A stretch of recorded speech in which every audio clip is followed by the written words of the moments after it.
Hello, I'm going to read the story called Little Lost Kitten. It was Joan's birthday, and her best present of all was a soft gray kitten. "Dear kitty," said Joan, "I will be a real mommy to you."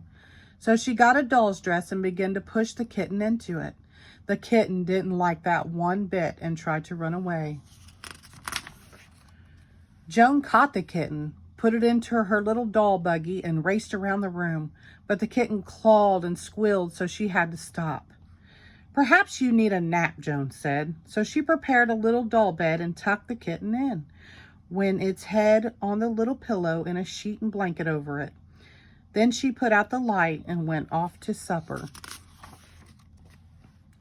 When she came back, the kitten was gone. Joan searched for it everywhere, and at last she found it curled up under a chest of drawers, but she could not make it come out. Joan went to bed feeling very cross, but in the morning when she went down for breakfast, there was a little kitten in the kitchen with Mommy, lapping up a saucer of milk. Joan was glad to see the kitten and decided to take it for a walk. She bundled up the kitten in a warm shawl and held it tight. The kitten wriggled and twisted and tore itself loose. Away it ran through the garden gate and disappeared from sight. Joan hunted and called, but all she could find were some tiny feathery footprints on the top of the snow. So at last she had to go back home alone, feeling very sad. The kitten was happy though. It jumped and frisked about, climbed tree trunks. It even tried to chase a sparrow, but the bird was a tease. He let the kitten come quite close, then flew up on a high branch.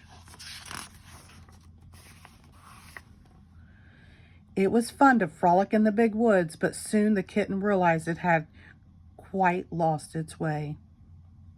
It began to feel hungry and very cold, in spite of its warm little coat. Soon a small rabbit came scampering along. "Why are you crying?" the rabbit asked. "I have lost my home," the kitten sadly said. "You are small and furry," said the rabbit. "Can you jump?" "Splendidly," said the kitten. "Then you must be a rabbit." The rabbit took the kitten home to his mother. "You are hungry, poor bunny," she said. She gave the kitten the biggest carrot from her autumn stock. But the kitten did not know how to bite it at all. Now the mother rabbit took a better look. "Why, you aren't a rabbit," she said. "You have short ears and a long tail. Can you climb trees?"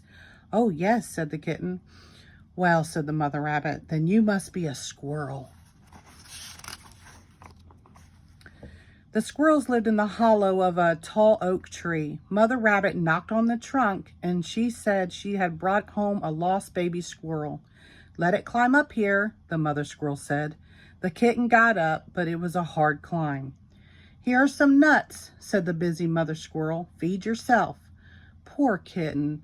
It had never seen a nut before. "Please," said the kitten, "I'd like a mouse." "A mouse?" cried the squirrel. "Then you are no squirrel. You better run along home." Out of the hollow tree ran the kitten, and there it was, all alone in the cold night woods. It saw a gleam of shining eyes. It heard something pad softly past, and the snow piled thickly around its hiding place under the roots of a pine. The kitten began to look for the gate to Joan's house. As the sun came up, it found the gate. It was so happy to see its home again that it ran right to the door and meowed loudly. Joan opened the door. "Kitty," she said, "how glad I am to see you. Come right into your nice warm house and have some breakfast. And now I know, Kitty, how to keep you happy. I will not dress you up. You have your own fur coat.